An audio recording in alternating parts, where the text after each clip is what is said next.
Iniciamos a gravação, vai ficar disponível no YouTube e o link eu mando para vocês no Google Classroom. Então, boa tarde novamente a todos. Hoje nós vamos fazer uma aula de resolução de exercícios. Se vocês tiverem dúvida, vocês podem abrir o microfone e falar, interromper a qualquer momento, porque eu não estou vendo o chat. Então, essa aula de resolução de exercícios,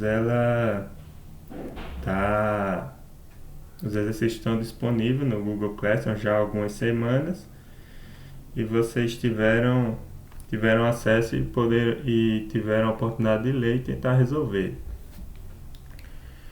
E eu tinha separado questões justamente do Enem, Questões do Enem que não envolvem a mecânica newtoniana. A princípio a gente não vai utilizar o conceito de força.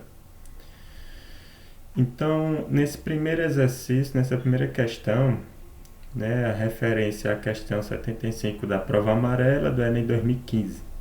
Então, as questões aqui estão sortidas, Vai aparecendo e nós vamos resolvendo. Então, ela diz o seguinte: para obter a posição de um telefone celular, a polícia baseia-se em informações do tempo de resposta do aparelho em relação às torres de celular da região de onde se originou a ligação. Em uma ligação ou região, desculpe por erro de digitação, um aparelho está na área de cobertura de 5 torres, conforme o esquema. Então nós temos o esquema aqui abaixo, 5 torres e o aparelho de telefone. Então, considerando que as torres e o celular são pontiformes, ou seja, a gente não precisa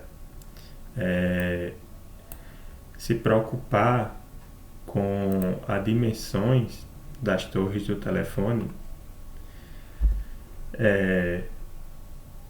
e que estão sobre o mesmo plano.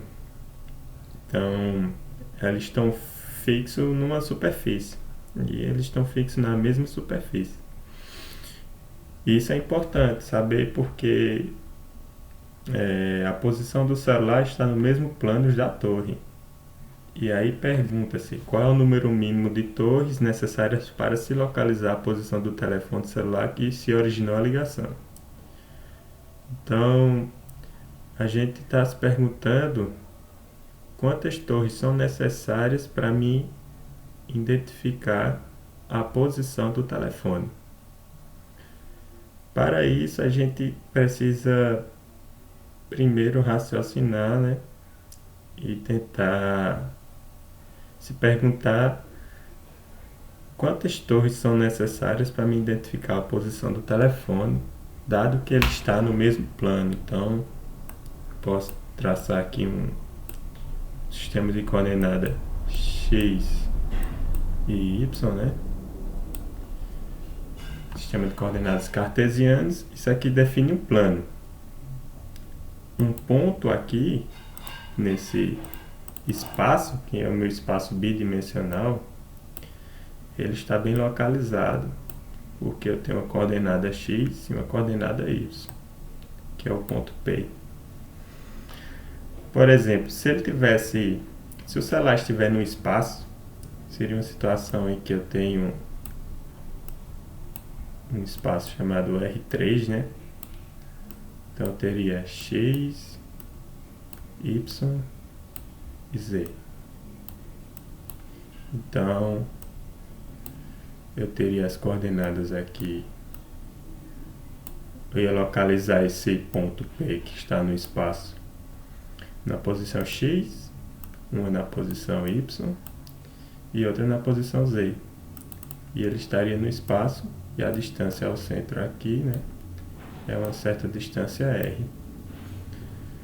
Mas a gente está desconsiderando o caso em que ele está no espaço, porque seria uma situação, por exemplo, a pessoa que está com o telefone celular está no avião. Então ele está a uma certa altura, z. Mas nesse caso não, a gente está considerando que ele está no plano, na superfície. Então a gente não tem a componente Z nesse caso. Nós só vamos ter as componentes X e Y e um ponto nesse plano. Dado que eu tenho as componentes X e Y, o ponto está bem definido, está bem localizado. Então, a gente pode considerar, né, a nossa origem, o nosso ponto de referência em qualquer torre dessa, ou até mesmo fora da torre, né? Mas, por simplificação, eu vou escolher aqui em uma dada torre, nessa torre aqui, que é meu ponto de referência, meu ponto zero. E eu sei que a torre está nesse ponto, na origem, e dado que o telefone celular fez uma ligação, então a torre detecta a onda que vem do celular e a torre vai saber qual é a posição do telefone, que eu vou chamar de R, que está dessa torre. Então R pode ser 1 metro, 2 metros, 3 metros. Porém, uma única torre vai dar a posição R, mas esse R ele pode estar variando dentro de um círculo, ou melhor, a posição do celular pode estar variando dentro de um círculo à medida que eu tenho um R constante, certo? Então, um ponto nesse espaço aqui, né, ele vai estar com a dada distância R, ele pode variar contando que o meu R seja constante e eu defino o círculo. Então, nesse caso, a posição do celular não está definida, porque ele pode estar aqui, ele pode estar aqui, ele pode estar aqui. Então, veja a dificuldade que eu tenho em dizer onde está o telefone celular, mesmo sabendo que a distância é R. Deixa eu apagar aqui, tá carregando demais o desenho.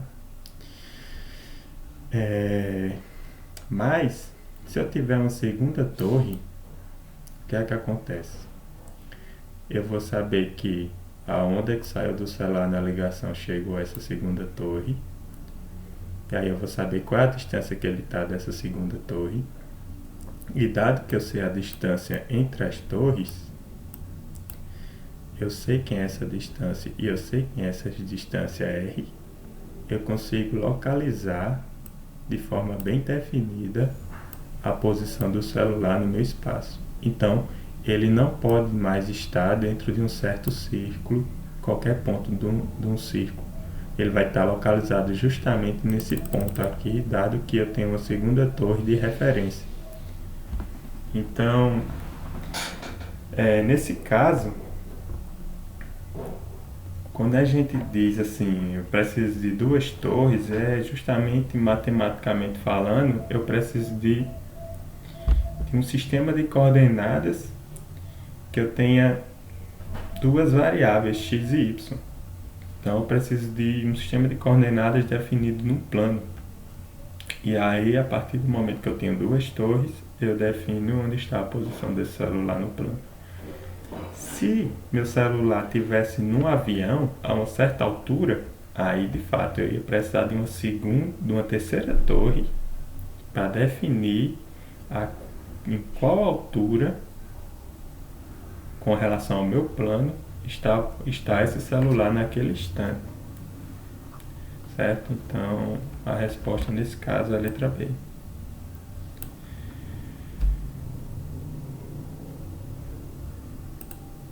Eu vou só voltar aqui para ver se está gravando. Certo, está gravando. Então, se vocês tiverem alguma dúvida, podem falar. Na questão 54, acho que alguém digitou. Não. Então, na questão 54 do Enem 2016, prova amarela. Então,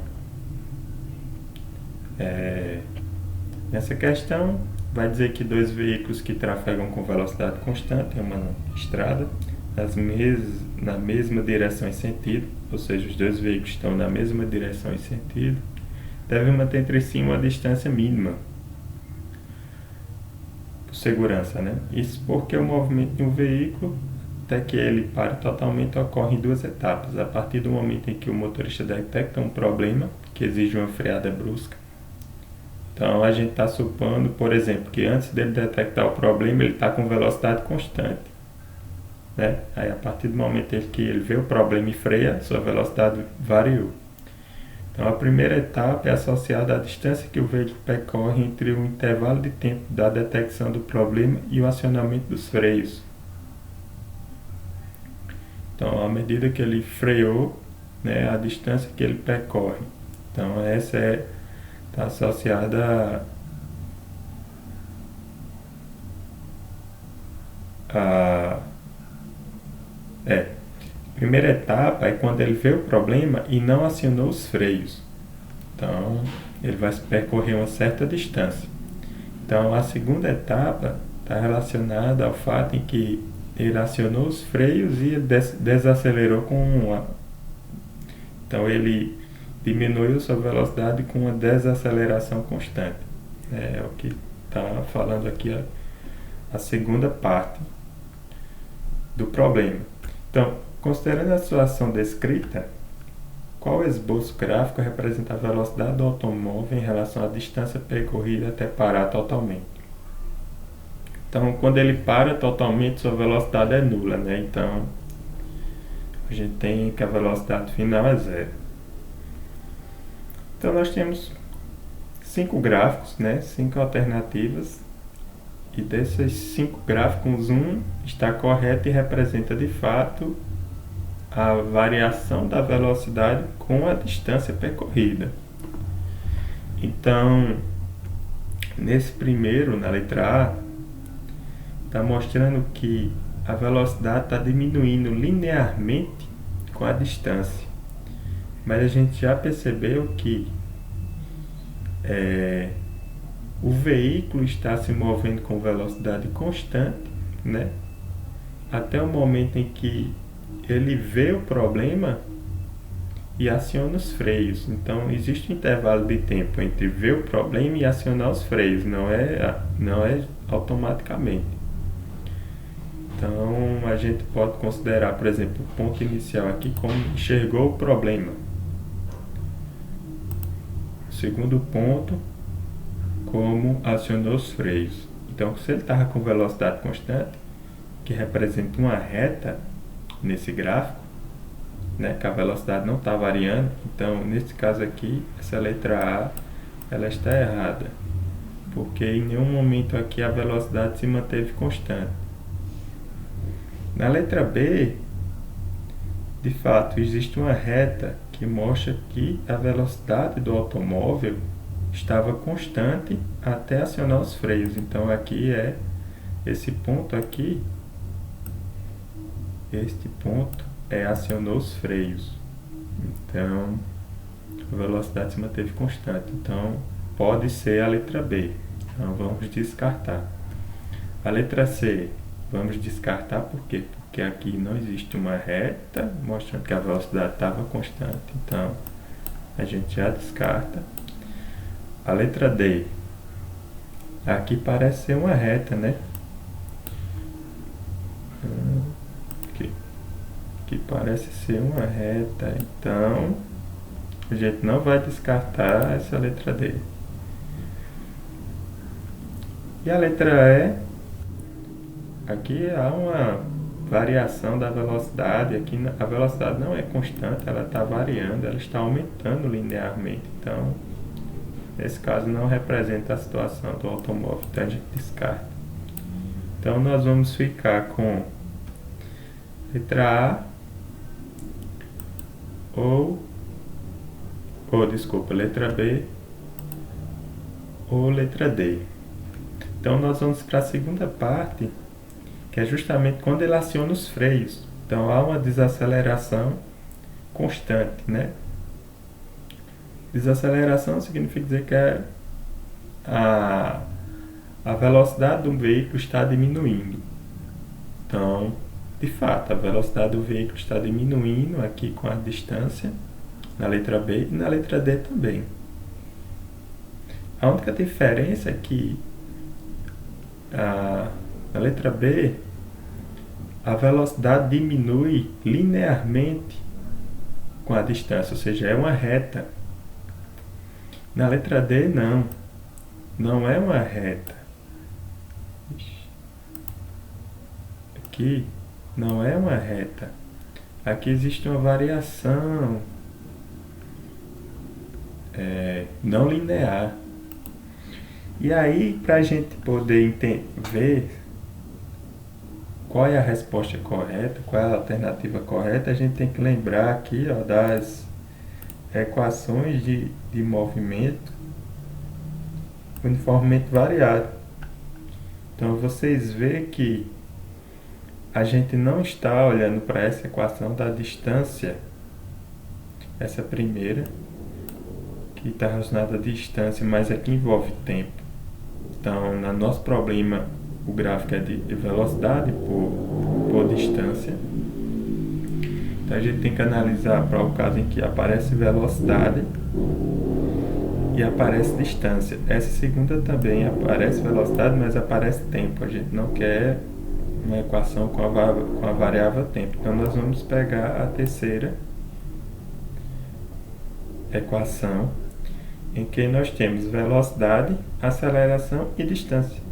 Como a aceleração é constante, então nós podemos, sabendo quem é a desaceleração, nesse caso A, nós podemos traçar um gráfico de V com a distância. Agora vejam que V aparece aqui elevado ao quadrado. Então, para me traçar esse gráfico, eu preciso fazer justamente aqui a raiz quadrada, de ambos os lados. E aqui do lado esquerdo só vai ter V. Quando eu fizer a raiz quadrada aqui, aí sim eu vou ter velocidade em função da raiz da distância, E porque aparece essa raiz, a função ela deixa de ser linear e passa a ser uma função com comportamento parabólico, ou seja, ela passa a ter esse comportamento aqui. Então, neste caso, a resposta correta é letra D. Por que a gente está usando essas expressões? Porque é uma expressão para movimento uniformemente variado, ou seja, nesse caso, eu tenho um movimento acelerado ou desacelerado. Então, eu não posso utilizar aquelas expressões simples de movimento uniformemente, que não existe aceleração. Então, é necessário analisar o movimento a partir dessas expressões. Então, a resposta correta é letra D.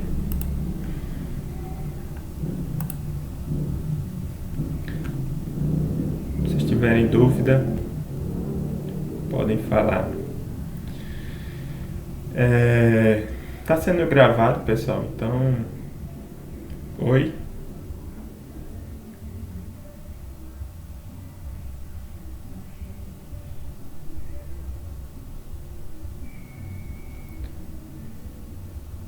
A terceira. Porque nela a gente não tem a variável tempo aparecendo. A gente só tem velocidade e distância. E aceleração, mas a aceleração é uma constante, então a gente sabe o valor dela. Então, por exemplo, de nada. A gente consegue traçar um gráfico de V com relação à distância, sabendo quem é V0 e A. Aí é só a gente dizer, a cada 1 metro qual é o valor de V, 2 metros qual é o valor de V. Então a gente traça esse gráfico aqui na letra D. Eu até fiz ele aqui no software matemático, em que vou ter valores aleatórios aqui, e aí você tem justamente esse comportamento aqui, que não é uma linha reta, é algo meio parabólico.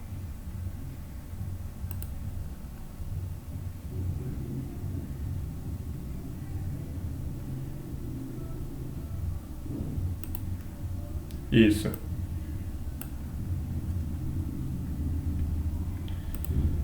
Nada.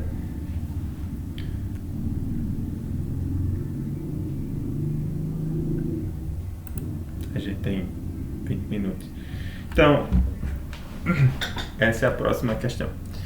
Nessa questão 97, é em 2017, prova cinza. Então, nessa questão a gente vai precisar fazer alguns cálculos, não tão complicados. Mas a questão diz o seguinte: um motorista que atende a uma chamada de celular é levado à desatenção, aumentando a possibilidade de acidentes ocorrerem em razão do aumento de seu tempo de reação. Considere dois motoristas, o primeiro atente e o segundo utilizando o celular enquanto dirige. Eles aceleram seus carros inicialmente a 1 metro por segundo ao quadrado, em resposta a uma emergência, e freiam com uma desaceleração igual a 5 metros por segundo ao quadrado. Então, o motorista atento aciona o freio a velocidade de 14 metros por segundo. Pessoal, eu queria só que vocês fizeram uma correção, que na lista está metros por segundo ao quadrado, mas é metros por segundo, foi um erro de digitação.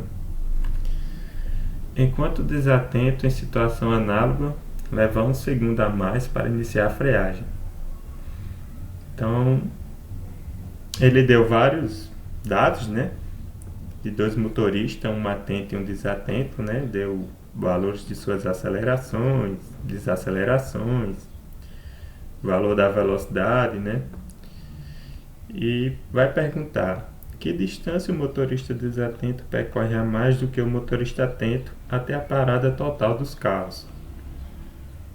Então, eu fiz aqui uma figurinha para visualizar melhor qual é o problema. Então, nós temos, isso é uma sugestão na hora que vocês estiverem resolvendo os problemas, que possivelmente vocês desenhem para tentar entender melhor o problema, se houver tempo, né? Porque a gente sabe que na hora o tempo é muito curto. Mas isso aqui mostra que, por exemplo, dois veículos, né? A gente está supondo que o desatento é o que está aqui, é o veículo 1, né? Porque se ele estiver desatento, ele pode colidir com esse segundo veículo. Eles estão nesse sentido aqui, né? Trafegando nesse sentido. A questão vai dizer que são dados, né? Ambos têm a mesma aceleração inicial, 1 metro por segundo ao quadrado. E ambos desaceleram, que eu estou apresentando com a letra AF, com 5 metros por segundo ao quadrado. Agora, o sinal negativo é importante, pessoal, porque no problema ele não mostra. Ó. Ele fala aqui: desaceleração igual a 5 metros por segundo ao quadrado, mas não está falando, na hora de fazer os cálculos, ele não está apresentando que você deve colocar um sinal negativo, mas a gente tem que lembrar que, como representa uma diminuição da velocidade, esse sinal negativo ele vai aparecer, porque eu vou ter velocidade final menos velocidade inicial. Se a velocidade inicial é maior do que a velocidade final, automaticamente vai aparecer um sinal de menos, né? VF menos VI dividido por ΔT. Isso aqui é igual a A. Se ele está diminuindo a velocidade, isso significa dizer que VF é menor que VI. A velocidade inicial dele era maior do que quando ele estava diminuindo, parando o veículo. Então, automaticamente isso aqui vai ser negativo. Então, vai aparecer um sinal de menos. Apagar para não ficar muito carregado aqui a figura. Então, ele quer saber a distância a mais que o veículo desatento, que é justamente o veículo 1, vai percorrer no momento em que ele aciona os freios. Então, nós vamos voltar só para uma questão importante aqui, é que ó, ele leva 1 segundo a mais para iniciar a freagem. Então, ele percorreu essa distância, ele percorreu uma certa distância a mais do que o veículo 2 até acionar os freios. Que distância é essa? Nesse lado esquerdo aqui, então, está apresentando qual é a distância que o veículo percorre quando ele aciona os freios. Então, como ambos têm a mesma velocidade no momento que vai acionar os freios e a mesma desaceleração, então eles vão percorrer a mesma distância, certo? Então, a equação que nós vamos utilizar é esta aqui, porque é um movimento com desaceleração, então,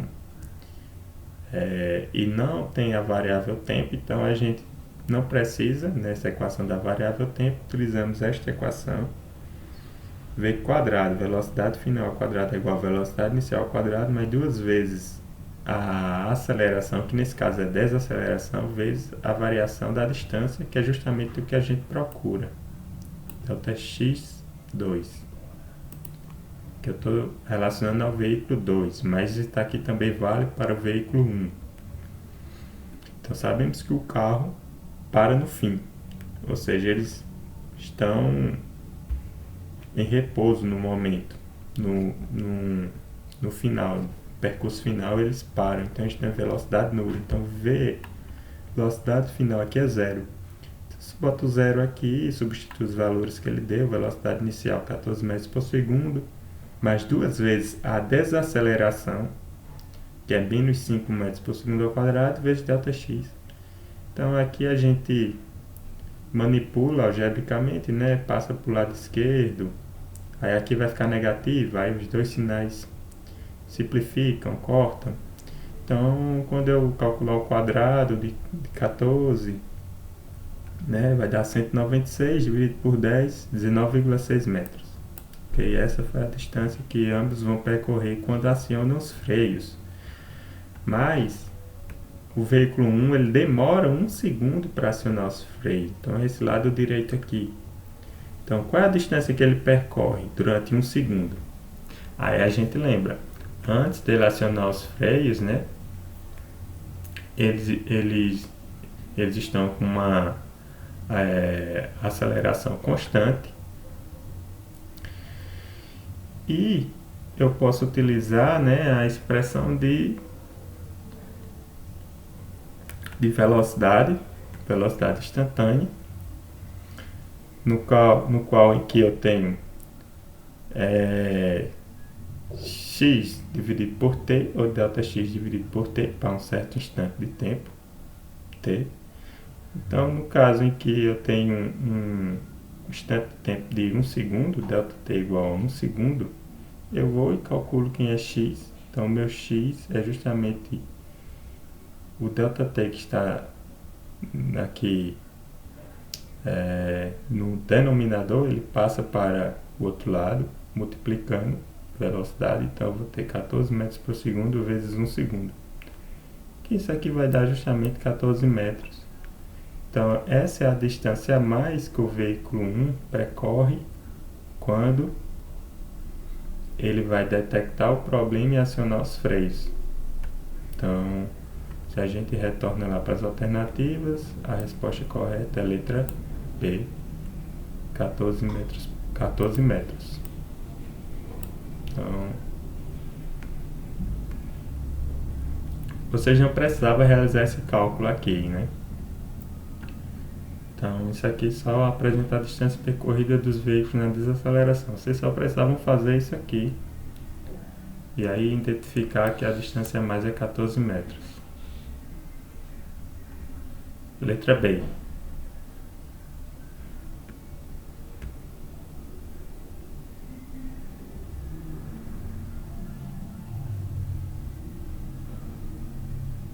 De nada.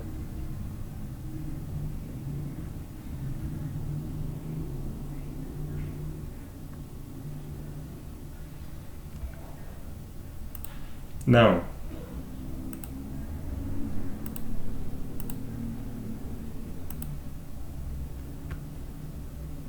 Ok, eu olhei agora, deu uma ação verificada. Retornando. Nós temos mais essa questão, essa. Eita, tem um bocado. A gente tem 10 minutos.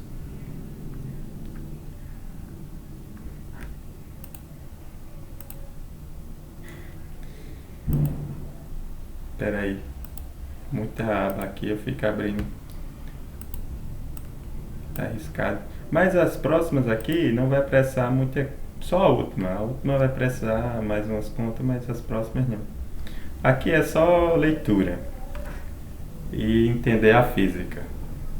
Então, questão 87, Enem 2016, prova amarela. Então, segunda aplicação. Eu acho que nesse ano teve 2 aplicações. Então, vai dizer, para um salto no Grand Canyon, usando motos, 2 paraquedistas vão utilizar uma moto cada, sendo que uma delas possui massa 3 vezes maior. Então, foram construídas 2 pistas idênticas até a beira do precipício, de forma que no momento do salto as motos deixam a pista horizontalmente e ao mesmo tempo. No instante em que saltam, os paraquedistas abandonam suas motos e elas caem praticamente sem resistência do ar. Então as motos atingem o solo simultaneamente porque ele já afirma, né, que as motos atingem simultaneamente o solo, o que a gente não percebe com a nossa intuição porque elas possuem massa diferentes. Uma delas possui massa 3 vezes maior, mas elas caem simultaneamente. Então a gente quer entender por que elas caem simultaneamente. Se eu for explicar vai demorar um tempo, mas nós já sabemos que elas caem com a mesma aceleração. Então, talvez a resposta correta seja essa, né? Então vamos ler a alternativa. Possui a mesma inércia, né? Então, nesse caso, não faz sentido elas possuírem a mesma inércia, né? Porque elas têm forças sujeitas a elas diferentes devido às massas serem diferentes. Então, elas estão sujeitas à mesma força resultante. Então, elas não estão sujeitas à mesma força resultante devido à segunda lei de Newton, né? Que a força é proporcional à massa. Tem a mesma quantidade de movimento inicial? Talvez sim, né? Se elas forem lançadas com a mesma velocidade, mas não é por conta disto. Vejam, isso aqui não é falso. Isso aqui é verdadeiro, mas não é por conta disto que elas caem simultaneamente. Adquirem a mesma aceleração durante a queda? Então a letra D pode ser a resposta, né? Vamos ver a letra E. São lançadas com a mesma velocidade horizontal? Talvez sim, talvez o problema diga que elas são lançadas com a mesma velocidade. Mas também isso aqui não diz que elas vão chegar simultaneamente, ou seja, no mesmo instante de tempo no solo. O que faz com que elas cheguem simultaneamente ao mesmo instante no solo é que elas possuem a mesma aceleração durante a queda. Por quê? Porque isso é uma observação de Galileu. Galileu viu que a queda dos corpos, eles caem com a mesma aceleração.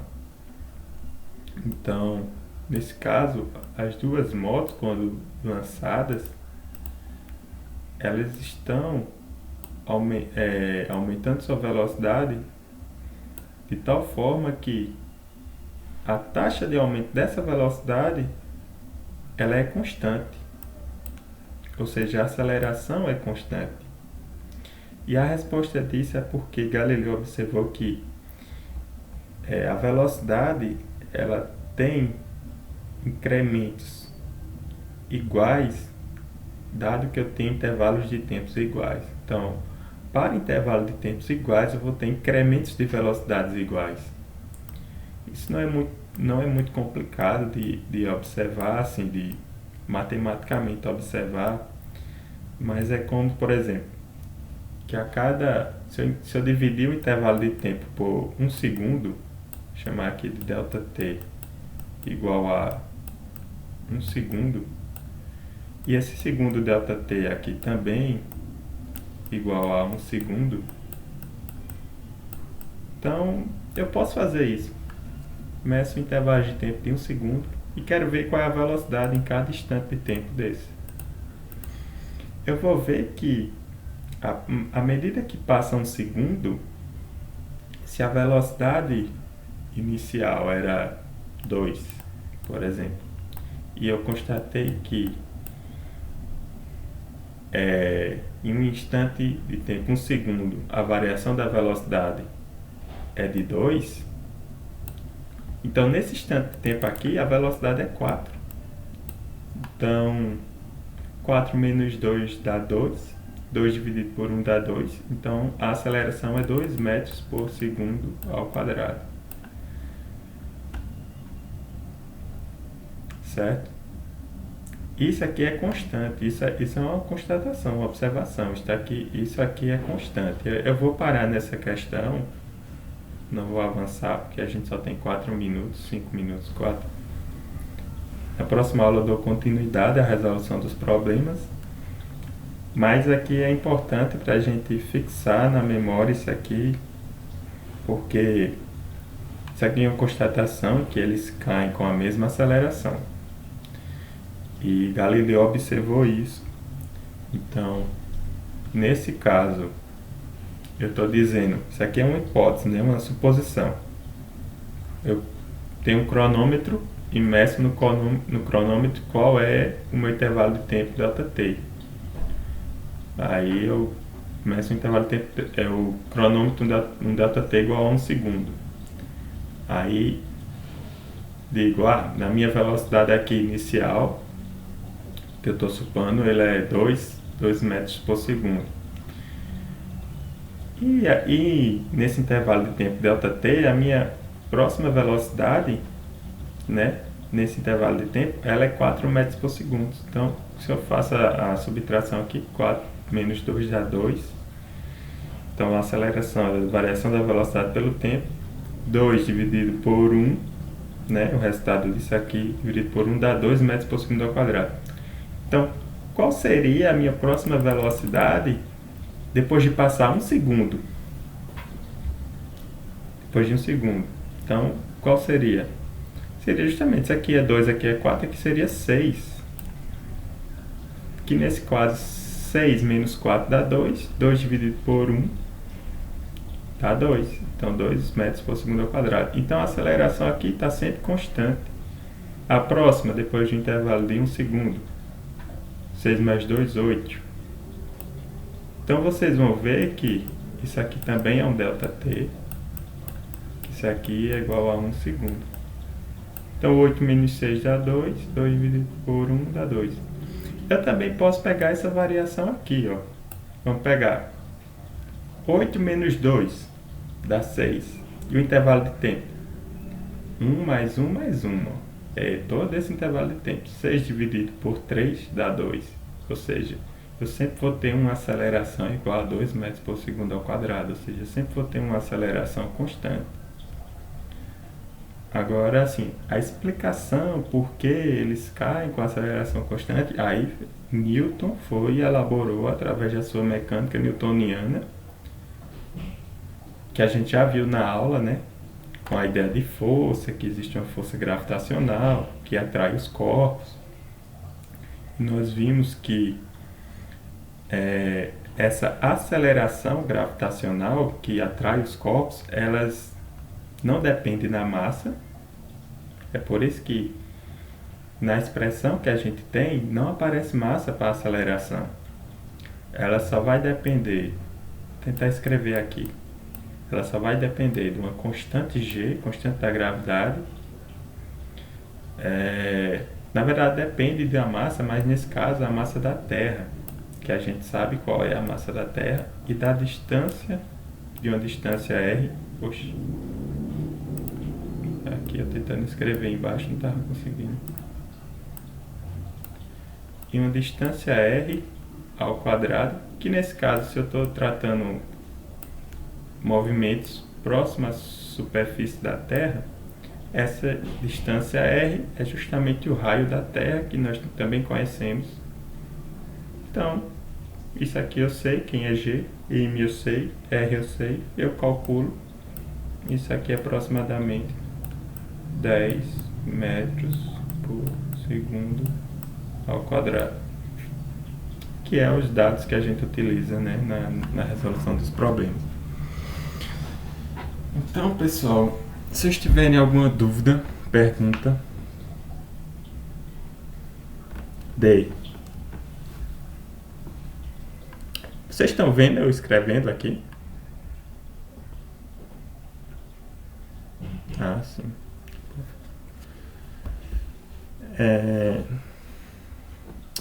Então, só uma informação. Eu vou preparar uma lista sobre forças, né? Só sobre forças. Vou ver se eu encontro o Question Journey só sobre forças. Força de atrito, força elástica, força normal, força peso. Se eu não encontrar, porque geralmente as questões envolvem vários conceitos, né? De vários conteúdos da física. Eu dou na próxima, assim, eu acho que na próxima semana ou na próxima aula, uma aula sobre energia. E aí passo essa lista depois. Porque eu olhei no cronograma, a gente não está atrasado, embora a gente não teve aula semana passada. Infelizmente eu não pude dar aula, a gente teve esse contratempo.